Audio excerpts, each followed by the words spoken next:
Imagine you go out and buy a brand new electric car. You drive it home, you plug it into your garage, and you go to sleep feeling absolutely great about saving the planet. Oh, yeah, it's a great feeling. Right. But then you wake up at 3 a.m. to the smell of burning drywall. Oh, yeah, not so great. Definitely not. So today we are looking at a hidden trap inside, well, honestly, millions of homes. We're doing a deep dive into the incredibly thin line between a quick, satisfying weekend DIY win and a just catastrophic hazard. It is a very thin line. It really is. And we've got a fascinating stack of sources for this today. We're looking at comprehensive safety guides and service briefings from the experts over at AT Electric LLC out of Mansfield, Texas. They do fantastic work. They do, yeah. They've spent years documenting residential and commercial electrical issues, and what they've compiled is genuinely eye-opening for anyone who owns a home. Because, you've probably changed a light bulb, or maybe you reset a breaker after running the vacuum and the microwave at the same time. Classic mistake. Right. But when does a simple fix like that cross over into a literal legal liability or a fire hazard? Okay, let's unpack this. Yeah, I mean, that's honestly the perfect place to start because homeowner enthusiasm right now is really a double-edged sword. People love saving money, especially with inflation being what it is. And there is this massive culture of learning new skills online. Oh, for sure. YouTube tutorials for everything. Exactly. But electrical systems are fundamentally different from, say, plumbing or carpentry. I mean, if you mess up a plumbing joint under your sink, you get a puddle on your floor. Yeah, you see it immediately. Your socks get wet. Right. It is an immediate, visible, wet problem. But with electrical work, the risks are immediate, yes, but they are entirely hidden behind your drywall. You might wire a receptacle incorrectly, plug your television in, see the screen turn on, and think, you did a perfect job. Because it works. The TV is on. Exactly. Meanwhile, right behind the wall, that connection is quietly generating just immense heat. Okay, that is a terrifying thought. Just the illusion of success. It really is. So before we give everyone listening nightmares, I kind of want to figure out what the actual baseline is here, because the guides from AT Electric, they're very clear that there are things you absolutely should be doing yourself to maintain your system. It's not a complete hands-off situation. Oh, definitely not. Yeah. There's plenty of safe maintenance. Right. Like, for example, they highlight GFCI testing. Yeah, those are the ground fault circuit interrupter outlets. You've definitely seen them. You will recognize them because they have the little test and reset buttons right on the face. Usually in the bathrooms, right? Kitchens, bathrooms, garages, exterior walls. Basically any moisture-prone area. Okay, but how do those actually work? I mean, I press the button and the power cuts out, but what is the outlet doing the rest of the time when I'm not pressing it? What's fascinating here is just the sheer speed of the physics involved. A GFCI is constantly monitoring the current going out on the hot wire and the current coming back on the neutral wire. So it's looking at both directions. Exactly. In a perfectly healthy circuit, those two amounts are exactly equal. Yeah. But if even 4 or 5 milliamps of current are missing, meaning that electricity has found a new path to the ground. Like through water. Through water, or worse, through your body. The GFCI detects that microscopic imbalance and completely shuts off the power in just a fraction of a second. Wow. So hitting the test button is essentially simulating that exact leak, just to make sure the internal sensor hasn't failed. You got it. And the experts recommend doing this once a month. Because honestly, if the sensor fails, it just acts like a normal, unprotected outlet. It won't save you. I feel like nobody actually tests those monthly. Almost nobody. But they really should. Another incredibly safe, highly recommended project is swapping out cracked plastic faceplates on your switches or receptacles. Which sounds purely cosmetic at first, like who cares if the plastic is chipped? Right. But the guides emphasize that a cracked plate exposes the underlying wiring to dust buildup. And dust is highly combustible.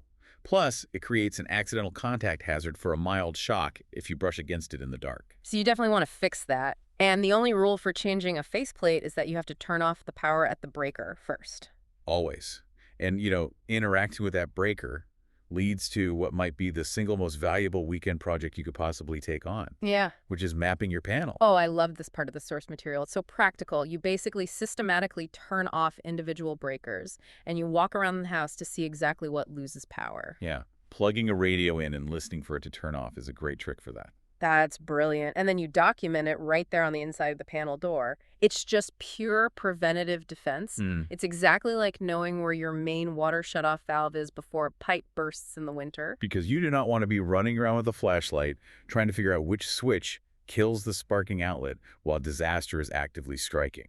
Exactly. But honestly, if these diagnostic tasks are so easy, why do people skip them? It really comes down to how human psychology interacts with home infrastructure. People largely view their electrical systems as out of sight, out of mind. Right. If the lights go on, everything is fine. Exactly. As long as the lights turn on when they flick the switch, they assume the system is perfectly healthy. It is treated as this static, invincible element of the house, kind of like the concrete foundation. Rather than a dynamic system that wears out. Right. It experiences daily wear and tear. But these basic observation tasks, like mapping your panel, they force you to interact with the system before there's a total failure. And I imagine that interaction is exactly how you uncover the scary stuff. Mhm. Because once you finally open that breaker box to map it out, you might realize, oh, wow, this is incredibly outdated. Or you might notice that one specific breaker in the kitchen is constantly tripping. Precisely. And this is why symptoms that seem like minor annoyances to a homeowner are actually major red flags to a professional electrician. Dead outlets and tripping breakers are perfect examples of this. Because they're trying to tell you something. They are often caused by overloaded circuits, short circuits, or ground faults. Wait, hold on. Let me play devil's advocate here for a second. A dead outlet just seems like a nuisance to me. Like, I go to plug in my vacuum, it doesn't turn on, so I just use the outlet across the room. Why is a dead outlet an emergency? If it's dead, isn't the danger just gone? No. That is a very common and potentially fatal misconception. A dead outlet does not necessarily mean the flow of electricity was safely stopped all the way back at the breaker panel. Oh, I see. Yeah, it is very often a symptom of a hidden safety hazard, like a loose wiring connection somewhere in the middle of the circuit. The electricity might still be flowing into the wall and stopping at a broken, degraded connection right behind that plastic box. So the wire is still completely live inside the wall. It's just not making contact with the part I plug my vacuum into. Worse, that loose connection can arc. Arcing means the electricity is literally jumping through the air across a microscopic gap between the wire and the terminal. Like a tiny lightning bolt. Exactly like a tiny lightning bolt. And when electricity jumps through the air like that, it creates a plasma arc that can reach thousands of degrees in a microsecond. Thousands of degrees inside the wall. Yes.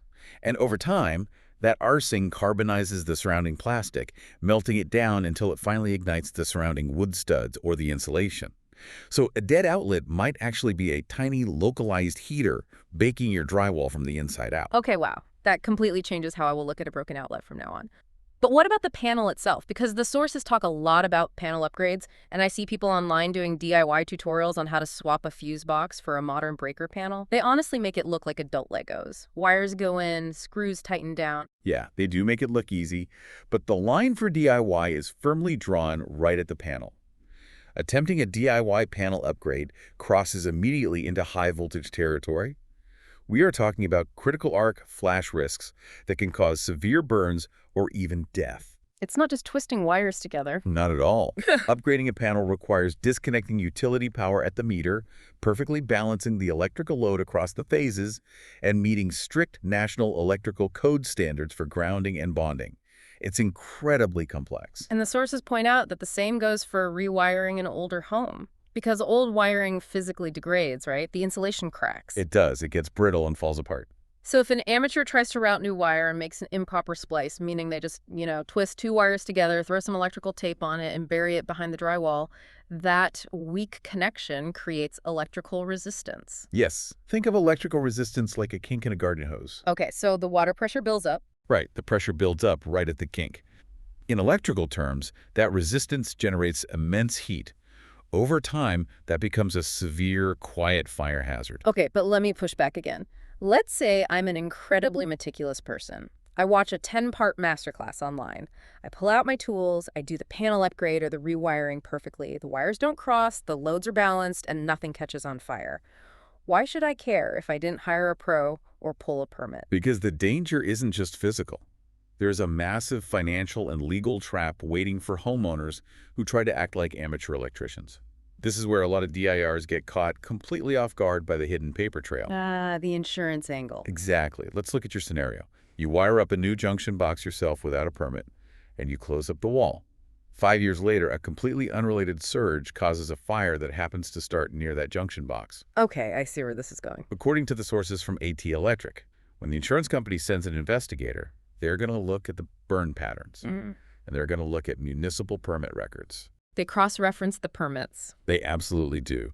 When they find unpermitted, unlicensed work at the origin of the fire, they can legally deny your entire claim. So you are left completely responsible for tens of thousands, maybe hundreds of thousands of dollars in property damage, all because you wanted to save a few $100 on an electrician. Exactly.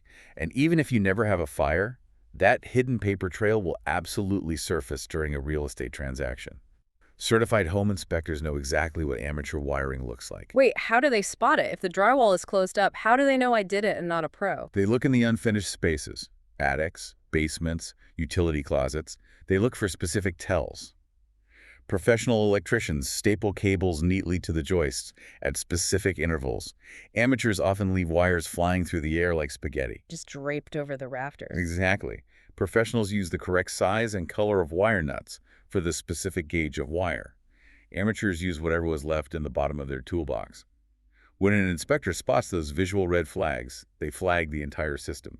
Which means the buyers will immediately demand that you hire a licensed professional to come in, tear out all the faulty work, and rebuild it to code. Right. And this delays the sale, reduces your property value, and ends up costing you significantly more in emergency labor rates than if you had just hired a professional in the first place. And the sources touch on this happening in commercial properties too, don't they? Oh, yes.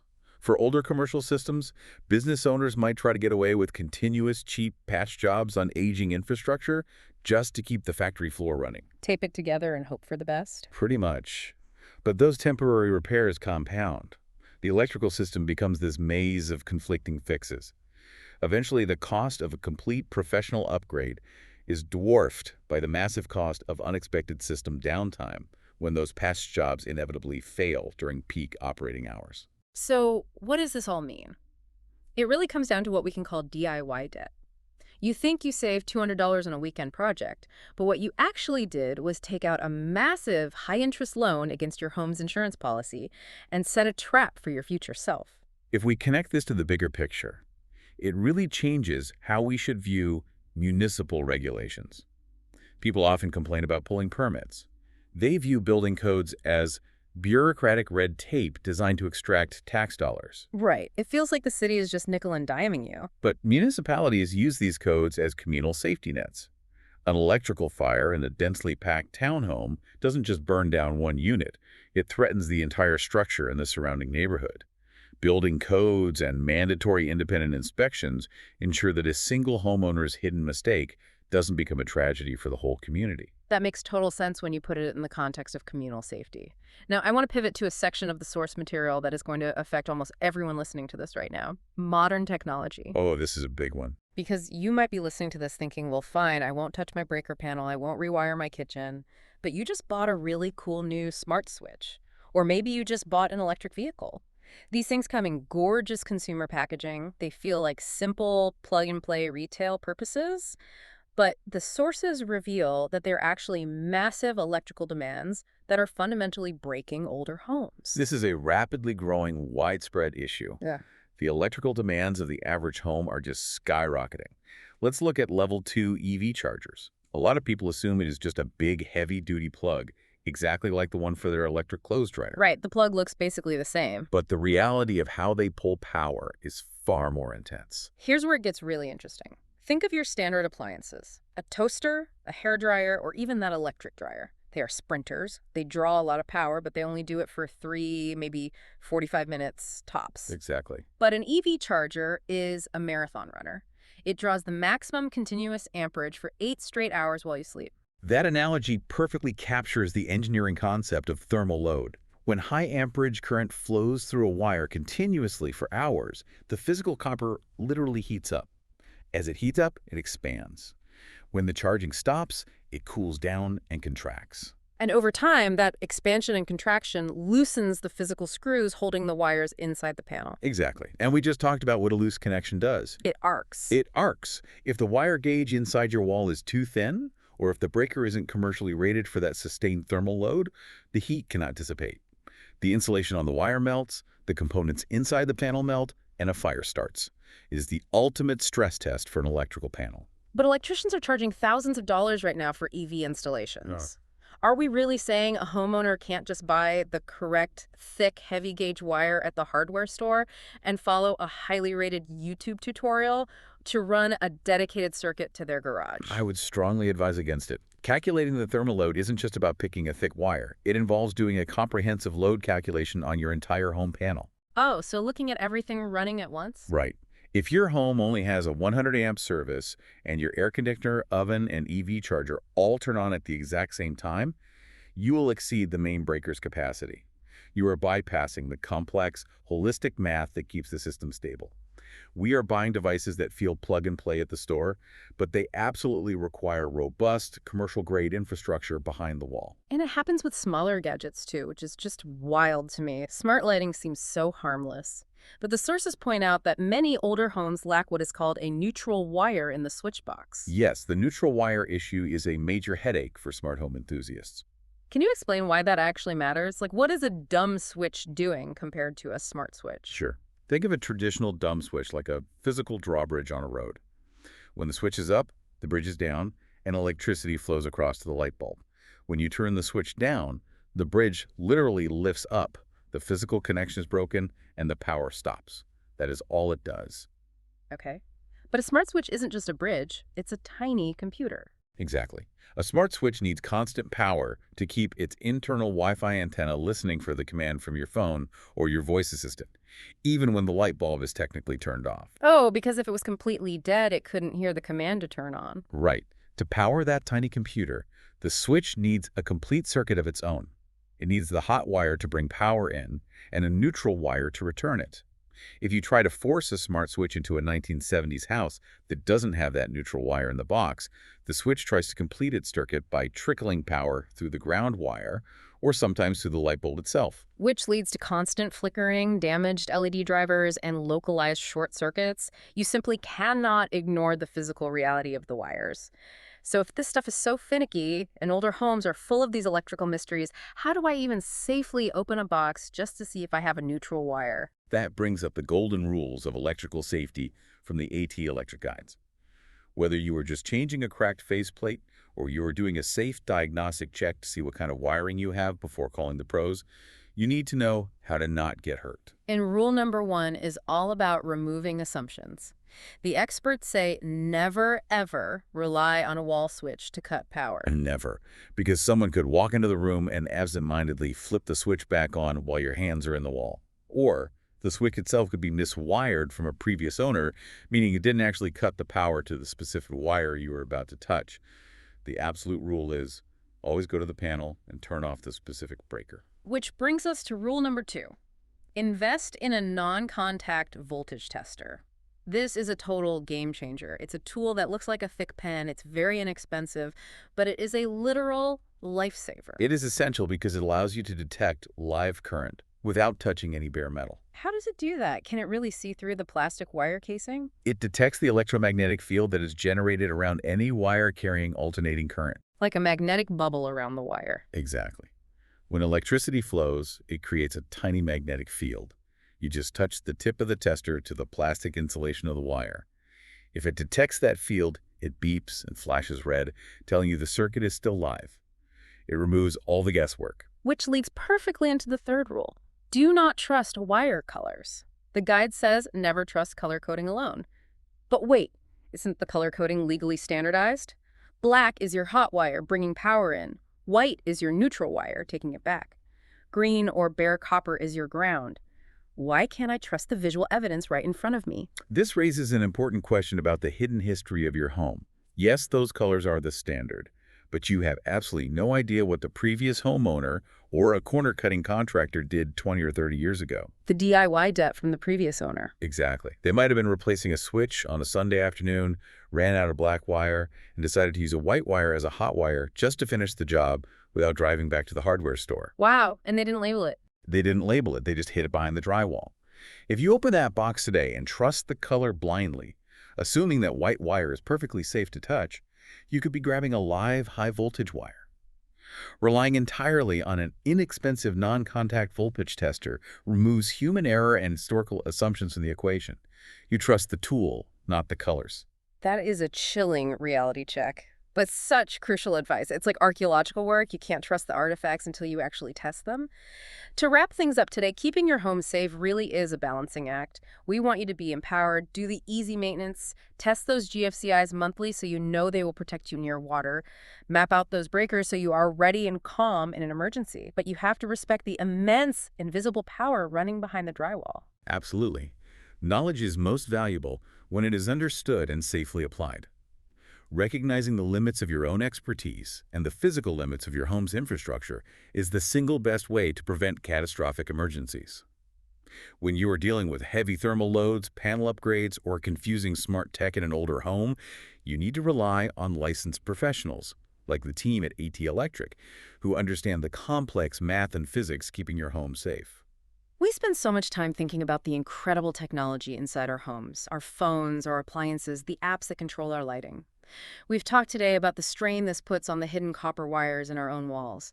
But there is a massive ripple effect here. If your EV charger and your smart appliances are maxing out your home's upgraded 200-amp panel, consider what happens when every single house on your street does the exact same thing. It's a huge strain. We are rapidly electrifying our entire domestic lives.